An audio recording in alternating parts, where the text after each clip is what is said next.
예, 안녕하십니까. 강희창 교수입니다. 사상사에 있어서 마지막에 그 어거스틴을 다룬다고 말씀드렸습니다. 그래서 우리가 그 A, B, C, 그러니까 A의 로마와 카르타고, B의 알렉산드리아, C의 그 소아시아라든가 안디옥 이런 그 셋으로 나누어서 이렇게 사상사의 흐름을 봐왔는데 그것이 어떻게 이제 그 어거스틴에게서 어떤 식으로 나타나는지 이걸 가지고 이제 강의의 마지막 부분을 결론처럼 지으려고 했는데 그 전에 어거스틴에 대해서 그 개괄적으로 다루는 시간이 바로 이 시간입니다. 그러니까 사상적으로 A다 B다 C다 하는 건 다음에 한 번 더 다루고 이번에는 어거스틴에 대해서 짧게 두 번의 강의를 진행하려고 합니다. 먼저는 어거스틴에 대해서 개론적인 얘기를 하게 되었고 두 번째는 어거스틴의 은총에 대한 내용을 다루려고 합니다. 그래서 여러분들께서 이것을 쭉 어거스틴이 그 교회 역사에서 어떤 의미가 있는지 특히 이제 우리 개신교에서 설교할 때 개신교의 그 어거스틴의 은총을 강조하게 되는데 어거스틴의 은총이 어떤 개념인지 이것을 개략적이나마 파악하는 기회가 되길 바라고 이건 어거스틴의 개론에 해당하고 다음 시간에는 그 사상사에 있어서 그런 여러 가지 조류들이 어거스틴에 대해서 어떻게 나타나는지 보도록 하겠습니다. 그러니까 우선은 그 자료에 어거스틴 개관부터 보도록 하시죠. 자료를 설명하면서 가도록 하죠. 어거스틴 AD 354년에서 430년까지 살았는데 이 시기가 대략 어떤 시기냐면 로마 제국이 멸망해가는 기울어가는 그 시기예요. 그래서 그 로마 제국이 서로마 제국이 기울어가는 그런 시기에 그 다음 어찌 보면은 그 시대적인 여러 가지 신학적인 역사적 사명을 어거스틴이 수행했다고 볼 수 있는데 자, 그 먼저 역사 신학적 위치를 보시면 성서적 전통과 고전적 철학의 만남 이렇게 되어 있습니다. 여러분 이제 신앙만 가지고 전하는 데는 한계가 있죠. 그 신앙이 보편적인 설명과 어떤 그 보편적인 경로로 전파되려고 할 때 그 학문적 학문적 틀을 갖춰야 되는데 그래서 성서적 전통과 고전적 철학, 헬라 철학의 만남 거기에서 이제 삼위일체론이 공식적으로 나오게 되는데 그래서 그 세모가로 안에 보면 신비적 경건, 신학, 성서적 전통, 철학적 예민함 어거스틴이 원래 그 당시에 수사학 교사였어요. 수사학이라는 게 오늘날 같으면 법학과 비슷합니다. 수사학의 그 웅변과 그 어떤 언어 구사 이런 거기 때문에 공식적인 자리에서 자기 주장을 얼마나 잘 펼치느냐에 따라서 오늘날 변호사 같은 역할도 했고 그래서 그 시대에 어거스틴 시대에 좀 독특한 사람들 인재들은 수사학을 공부를 시켰어요. 어거스틴도 수사학을 했고 그 수사학 교사였죠. 수사학계에 있어서는 사람들 앞에서 논리적으로 웅변 잘하는 게 아주 중요한 일이고 그런 쪽에 이제 어거스틴도 좀 뛰어난 사람이었고 그런 길을 가다가 결국은 신학으로 들어오게 되는 거죠. 그래서 어거스틴 안에서 초대교회로부터 성서적 전통과 고전적 철학 그런 헬라 철학과 만남 이런 것들이 이제 일단 첫 번째 문제고 그 다음에 서구적 기독교, 웨스턴 크리스천티, 또 윤리적 가치관 대표적인 게 어거스틴에 나타나게 됩니다. 웨스턴이라고 할 때 우리가 보통 그 웨스턴에 해당하죠. 서구적 기독교에 해당해요.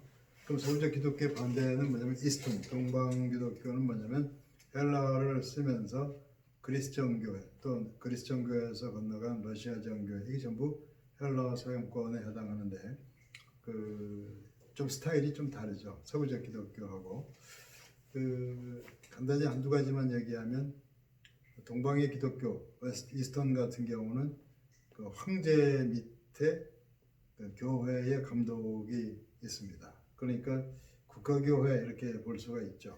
교회 최종적 결정권자가 국가의 이제 왕이죠. 그러니까 이제 그 황제 밑에 있는 셈이에요.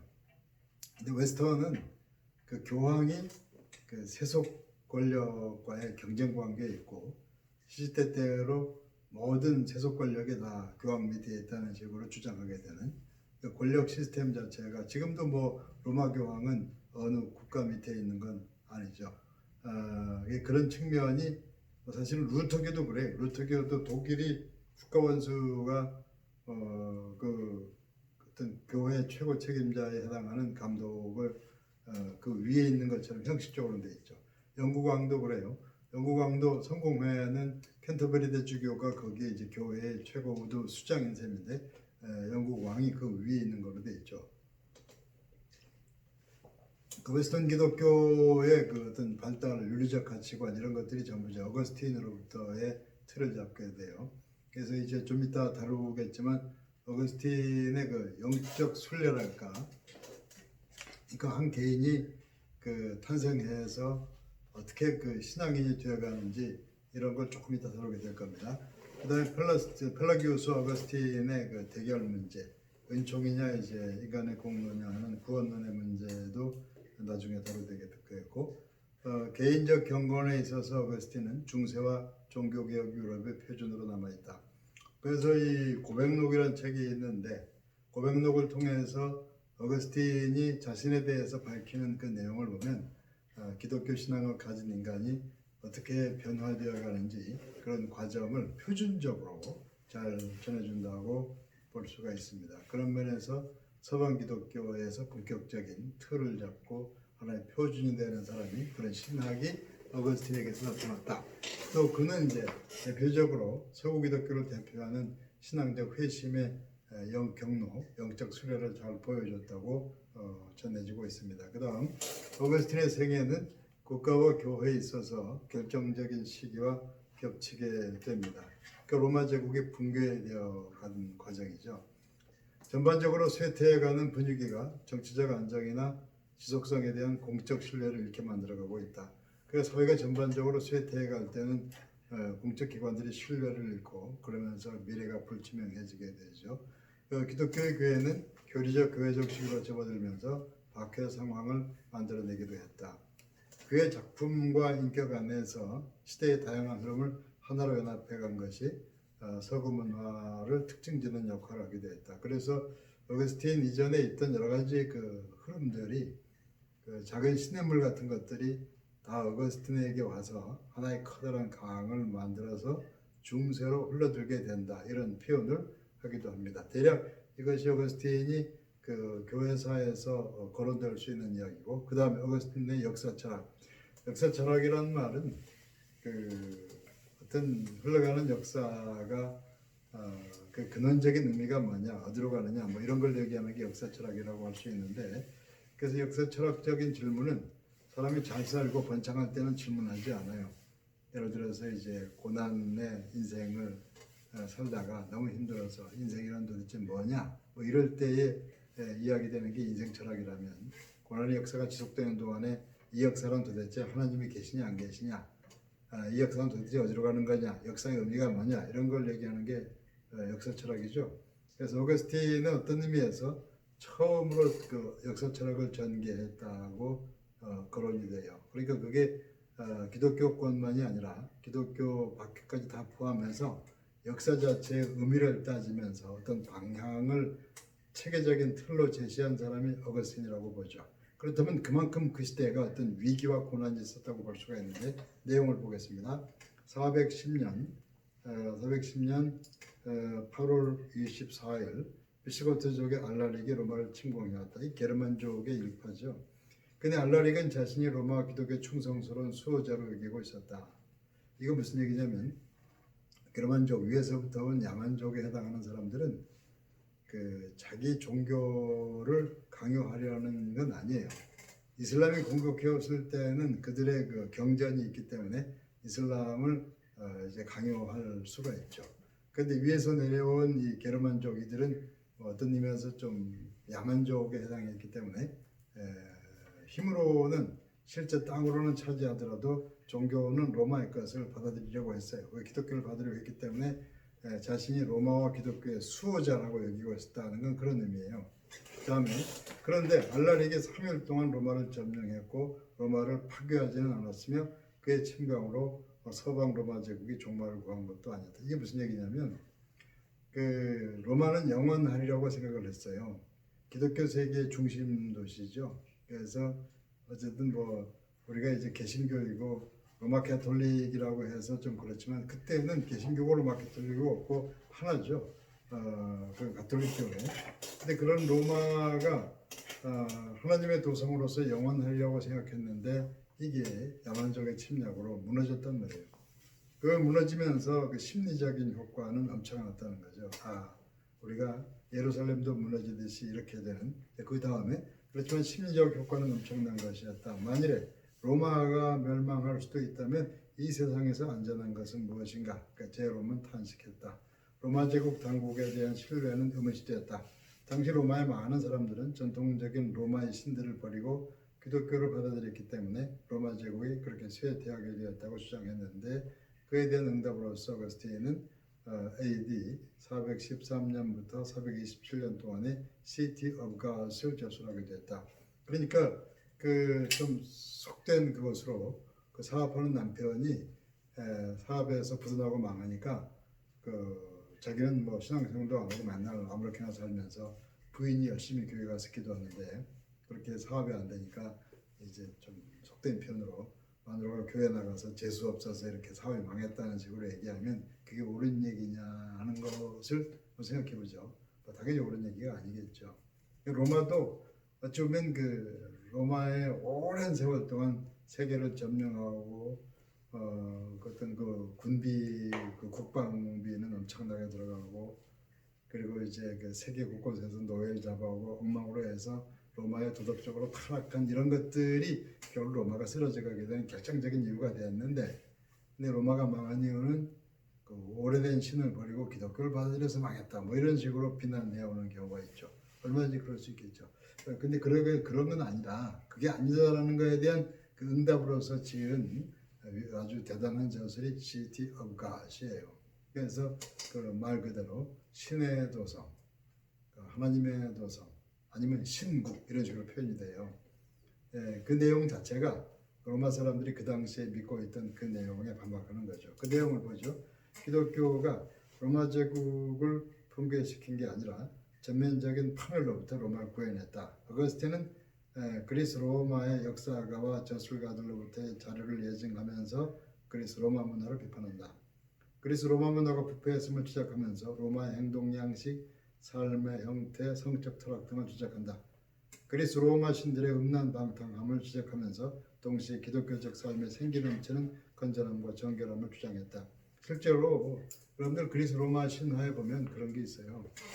아들이 아버지 신을 죽이고 그 엄마 신을 차지하는 어머니 신 뭐 그런 내용도 나오죠. 짝사랑이라든가 뭐 이런 거 여러 가지. 그리고 이제 자기 자신에게 취해서 뭐 연못물을 바라보다가 물에 빠지는 나르시스 이야기. 이게 사실은 그리스 로마 신화에 나온 신들이 사실은 그 인간을 신처럼 만들어낸 얘기지. 진짜 신은 아니죠. 그러니까 인간의 어떤 종교적 심성이나 본능적 욕구 같은 걸 다 이렇게 극대화시켜서 그걸 신으로 만들어 놓은 게 그리스 로마 신화라고 볼 수가 있어요. 인간신이죠. 그러니까 그런 신들이 세상을 다스리면 그 신들처럼 뭐 이렇게 뭐 짝사랑하든 삼각관계든 뭐든 다 윤리적으로 뭐 흠이 있을 수가 없겠죠. 그런 거 가지고 이제 종교가 되고 그런 게 국가를 이끌어가는 윤리적인 교과서가 된다면 미래적 규제는 없는 거죠. 그러니까 이제 어거스틴은 시티 오브 갓, 그 하나님의 도성이라는 그 책을 가지고 글을 가지고서 그리스 로마의 문화 자체의 그 윤리적 타락 같은 걸 지적하면서 기독교를 변증하죠. 그다음에 박스 로마나 로마의 평화가 붕괴가는 동안 어거스틴 새로운 기독교적 사회 질서의 대변자가 된 셈이다. 신의 도성에서 어거스틴은 그의 역사 철학을 공식화한다. 하나님의 궁극적인 목적은 역사 속에 이렇게 나타난다. 그에 대하여 어거스틴은 두 도성을 예로 들고 있다. 자, 이게 무슨 얘기냐면 두 도성. 신해도성도 있고 신해도성이 아닌 세속도성도 있어요. 시티 오브 갓이 있고 시티 오브 얼스도 있어요. 그래서 보통 때 그 교회에서도 사람들이 모여있지만 전부 그 사람 다 천국 가는 거라고 말하지 않고 섞여 있다고 보죠.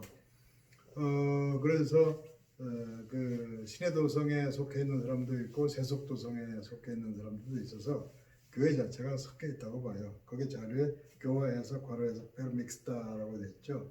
그 믹스 섞여 있어요.